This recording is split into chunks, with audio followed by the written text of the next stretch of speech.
Bueno, llegó el día esperado. Este miércoles 30 de noviembre se esperaba el fallo sobre esta audiencia de juicio oral y público a Micaela Bordino. Micaela, estuviste siguiendo todo este juicio. Hoy se dio la sentencia. Finalmente, prisión perpetua para Jonathan Díaz. ¿Qué tal?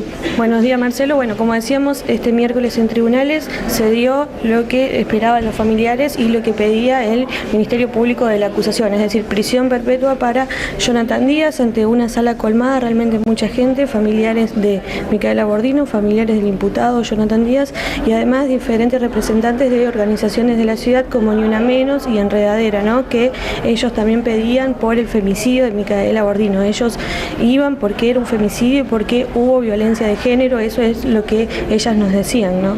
Bueno, un juicio que varió, donde parecía que podía llegar a zafar a Jonathan Díaz, después vuelve a darse vuelta con dos, podría decirse, testigos contundentes. Tiene que ver con el perito en armas, sí, estamos hablando de Palmuzzi, y también quien realizó la autopsia. Sí, lo hablábamos en el programa cuando íbamos adelantando algunas audiencias, más de 10 audiencias, más de 55 testigos. Los primeros días podía verse, como vos decías, que era favorable al imputado Jonathan Díaz porque se hablaba de deficiencias en lo que era la investigación, en algunas cadenas de custodia, además que no se habían cuidado algunos elementos como por ejemplo el arma, que le habían aportado varias veces mucha fuerza, lo que decía uno de los peritos, pero luego da un giro con lo que vos decís, ¿no? Con los dos testimonios de, por un lado, Diego Palmuzzi, el perito en armas, el experto en tiro, y por el otro lado, quien es Rodolfo Arancibia, el médico que llevó a cabo la autopsia de Micaela Bordino, en donde fue muy contundente, y lo que hizo Arancibia fue descartar la hipótesis del autodisparo y por el lado de Diego Palmuzzi descartar la hipótesis del disparo accidental, quedando descartadas ambas hipótesis y quedando lo que decía la Fiscalía, que era homicidio. ¿Podría decirse que en esas primeras audiencias donde parecía que Jonathan Díaz iba a salir favorable a esto, eran algunas maniobras distractivas de la defensa? Sí, por supuesto, podemos hablar de que era lo que ellos tenían guardado y preparado para los primeros días, porque además recordemos que los primeros días quienes prestaron declaración fueron efectivos policiales, entonces a lo que apuntaba la defensa era que quede en evidencia o queden en claro cuáles habían sido para ellos las deficiencias, como por ejemplo que no se había cuidado para ellos, estoy hablando, ¿no? Por supuesto, no se había cuidado la escena del crimen, como decíamos, no se habían respetado las cadenas de custodia y además, por lo que ellos también decían, no se habían cuidado algunos elementos como el arma, en donde realmente hicieron mucho hincapié, en donde ellos dicen que el mismo arma que se encontraba en la casa luego no era el mismo después de haber pasado por tantas pericias. Bien, ¿cómo se planteaste la última audiencia? ¿Había familiares de las dos partes? Sí, esta vez de las dos partes, la familia de Jonathan Díaz siguió cada uno de los debates, la familia de Micaela las últimas audiencias, y hoy pudimos ver al papá que todavía no había estado en estas audiencias, por las dos partes realmente muy emocionados, podríamos decir. Por el lado de los familiares de Micaela decían que se hizo justicia y bueno, la tristeza por parte de la familia de Jonathan Díaz, ¿no? Sin ningún fundamento, porque ni siquiera tenemos la réplica a decir los fundamentos que hay. La justicia es una... Nosotros creemos que el fallo es injusto y bueno, que vamos a apelar, por supuesto, de hecho, cuando tengamos los fundamentos, los argumentos de ese fallo, lo vamos a, obviamente ya lo he decidido apelar. Pablo, ¿ustedes tenían alguna otra expectativa? Llegando esta mañana. Sí, nosotros pensábamos en la posibilidad, nosotros que confiamos en una apelación, una absolución, perdón, con el ruido no se escucha. Sí. Pensábamos nosotros en una absolución, creemos que no está demostrado el hecho, seguimos sin creer, sí, por supuesto. Por supuesto que vamos a apelar porque confiamos en nuestro cliente y creemos que no se probó el hecho. ¿Cómo siguen los pasos procesales ahora? Y ahora se va a notificar la argumentación del tribunal y luego comienza un plazo para interponer la apelación, que es un plazo de 10 días, en el cual, bueno, formularemos la apelación. Evidentemente, los jueces, para tomar una decisión de estas características, se han apoyado decididamente en las pericias.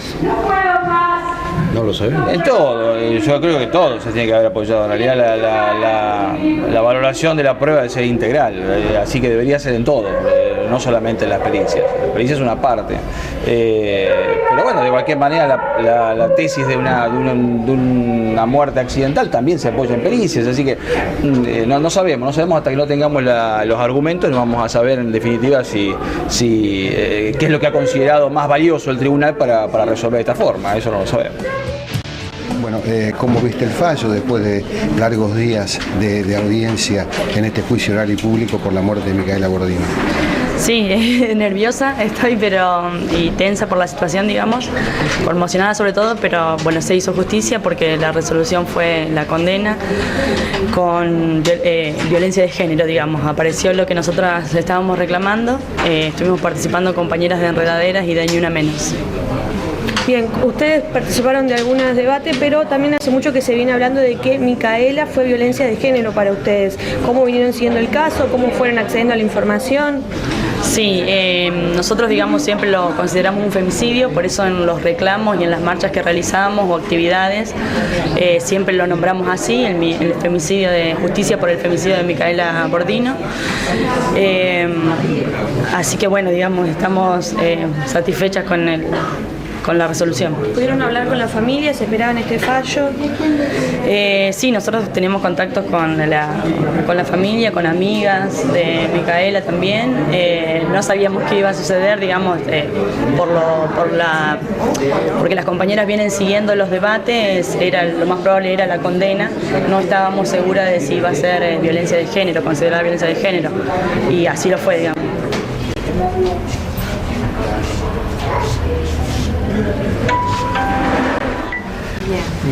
Pero no puedo hablar. Me imagino. ¿Esto le da tranquilidad? Sí, obvio. Muchas cosas.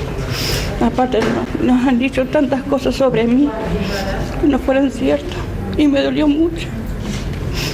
Se hizo justicia por Micaela. ¿Están yendo a ver a sus nietos? Sí, 2 veces por semana. ¿Tienen previsto algo más respecto de ese tema? Sí, yo quisiera que los chicos vengan a mi casa. ¿Ustedes por la tenencia de sus nietos? Tenencia compartida quisiéramos. Usted desde un principio dijo que Micaela le contó que era víctima de violencia. Sí. Pero yo no soy esa persona que dice a todos los vecinos cómo es mi casa.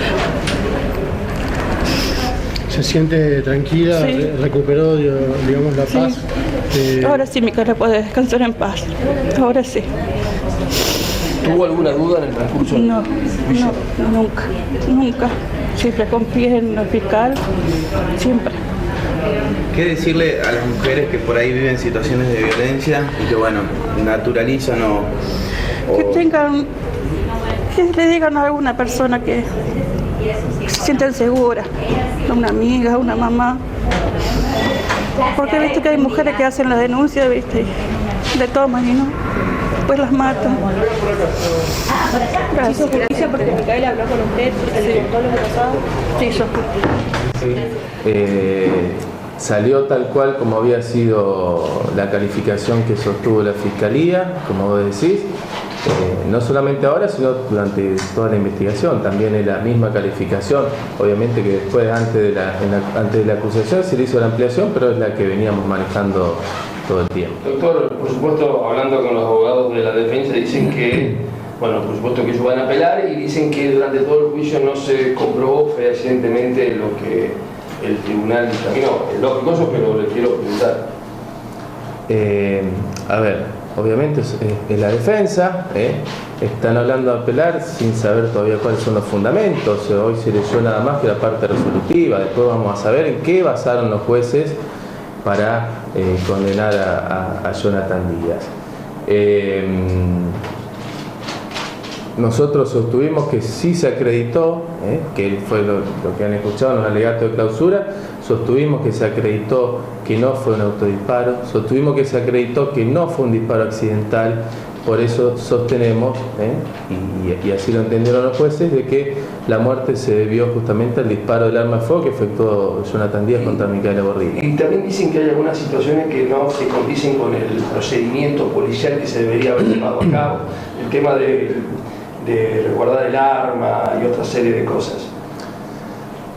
No, en juicio se demostró que las irregularidades que ellos hacían mención no obstaculizaron primero no son irregularidades relevantes en absoluto, y después se demostró fehacientemente que no obstaculizó para nada los resultados que la Fiscalía esperaba y que se dieron con las pericias. Doctor, ¿puede reiterar por favor bien por qué delito se lo condena? Por lo que yo muy rápido Homicidio calificado por el vínculo, por mediar violencia de género, por el uso de armas y en concurso real con la tenencia indebida de armas de fuego de uso civil. Bueno, Micaela, reflexiones finales de lo que fue este juicio, más de lo que fue este juicio que ya lo hicimos primeramente, bueno, de lo vivido hasta ahora, ¿no? Estos momentos de tristezas, desgarradores por parte de la familia Díaz, su mamá, y por otro lado, bueno, no se podría decir la alegría, pero sino la conformidad de este fallo de la justicia, por el lado de la familia Bordino. Así es, como vos decías, la verdad que emociones muy encontradas por el lado de la familia de Jonathan Díaz. Lo que por ahí podríamos escuchar es, bueno, por supuesto que ellos sostienen que su hijo no mató a Micaela Bordino, y además lo que nos comentaban que lo que más les duele es tener que decirle a sus hijos, ¿no?, a los hijos de Jonathan Díaz, esta condena, como decíamos, prisión perpetua. Y también hablábamos con los papás de Micaela, más que nada con la mamá, quien expresaba que ella fue la única a la que Micaela le contó que era víctima de violencia de género, que Jonathan Díaz le pegaba, y como vos decías, no podríamos decir que está conforme porque nos decía que se hizo justicia, y como decíamos antes, recordamos que dentro de la carátula está la violencia de género, ¿no? Y bueno, su mamá sobre el final seguía insistiendo, a Micaela la desconectaron 13 horas y la desconectaron como esperando el milagro para que ellos puedan tener una versión distinta o una verdad distinta a lo sucedido. Sí, recordemos que esta versión fue la que trajeron a los debates los familiares de Jonathan Díaz y el mismo Jonathan, diciendo que en el hospital de Santa Fe a Micaela Bordino luego de 13 horas la terminan desconectando, ¿no? Pero como decíamos, estas son versiones encontradas, versiones por el lado de Jonathan Díaz, y como vos decías, lo que nos comentaba la mamá de Jonathan Díaz es que ellos realmente esperaban el milagro, y lo que dicen es que fueron sus propios padres quienes las desconectaron, pero te repito, esto es lo que dice cada una de las partes, por supuesto con emociones encontradas, ¿no? El cierre realmente de un juicio, como decíamos, esperado por Jonathan Díaz, porque él iba por eso, no aceptó un procedimiento abreviado, y hoy, miércoles 30 de noviembre, se conoció lo que es la condena, fue condenado a prisión perpetua.